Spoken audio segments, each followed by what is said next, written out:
मन प्रेम रतन राम राजे मन राम कसवटी लाया कंचन सोविंदा गुरमुख रंग चलूया। নমস্কার, রিয়াজ ট্রাভেলগের একটা নতুন পর্বে আপনাদের সকলকে স্বাগত জানাই। আজকে 5 নভেম্বর বুধবার। আজকের দিনটা হলো গুরু নানক জয়ন্তী।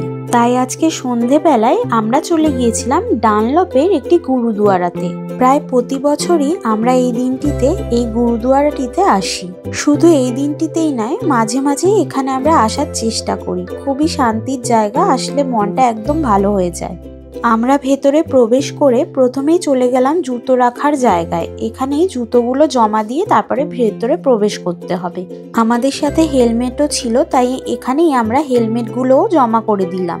এখানে পাশেই একটি বক্সে রুমাল রাখা থাকে, সেখান থেকেই রুমাল নিয়ে মাথায় বেঁধে ভেতরে প্রবেশ করতে হবে। আপনাদের কাছে যদি নিজেদের রুমাল থাকে তাহলে সেটাই বেঁধে নিতে পারেন, আর যদি না থাকে তো এখান থেকে নিয়ে মাথায় বেঁধে নিতে পারেন। ছেলেদের ক্ষেত্রে মাথায় রুমাল বাঁধতে হয়, আর মেয়েদের ক্ষেত্রে ওড়না বা শাড়ির আঁচল মাথায় দিয়ে ভেতরে প্রবেশ করতে হয়। এরপর পাশেই এরকম পা ধোয়ার ব্যবস্থা রয়েছে, আর তার পাশেই হাত ধোয়ার জন্য বেসিন রয়েছে। তো এখান থেকেই হাত পা ধুয়ে নিতে হবে।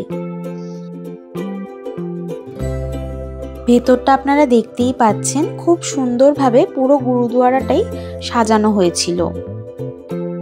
এরপর আমরা সিঁড়ি দিয়ে উঠে ভেতরে প্রবেশ করি।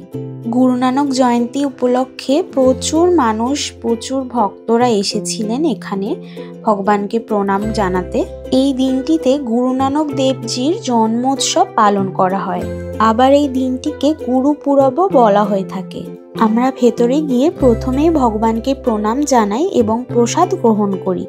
এরপর এই শান্ত পরিবেশে বসে কিছুক্ষণ সময় কাটিয়ে আমরা পুনরায় বাড়ির উদ্দেশ্যে রওনা দিই। দেখা হচ্ছে নেক্সট ব্লগে। ভালো থাকবেন, সুস্থ থাকবেন।